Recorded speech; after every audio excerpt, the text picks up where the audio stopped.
وزیر اعظم کہتے ہیں لوگ خوش رہنا چاہتے ہیں تو اخبار نہ پڑھیں اور نہ ہی ٹاک شوز دیکھیں۔ عمران خان نے کہا کہ حکومت اور فوج کے درمیان کوئی اختلاف نہیں۔ وزیر اعظم کا کہنا تھا کہ بڑے ہدف کے لیے تمام کشتیاں جلا دیں۔ ان کا مزید کہنا تھا کہ اچھا وقت شروع ہونے والا ہے۔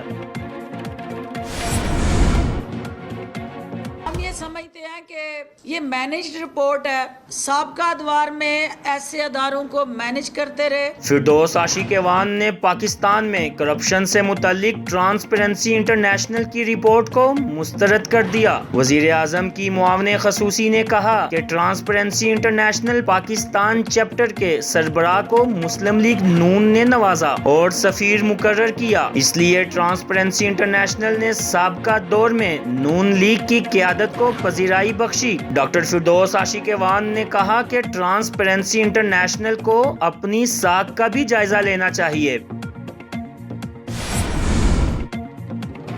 سکندر سلطان راجہ چیف الیکشن کمشنر مقرر، نوٹیفکیشن جاری کر دیا گیا۔ سکندر سلطان راجہ کو 5 سال کے لیے چیف الیکشن کمشنر مقرر کیا گیا ہے، جبکہ نثار درانی ممبر سندھ اور شاہ محمود جتوئی رکن بلوچستان ہوں گے۔ اگر آپ نے ابھی تک ہمارا چینل سبسکرائب نہیں کیا تو ابھی سبسکرائب کریں اور بیل آئیکن کو کلک کر کے ہماری لیٹسٹ ویڈیوز کے بارے میں اپڈیٹ جانیں۔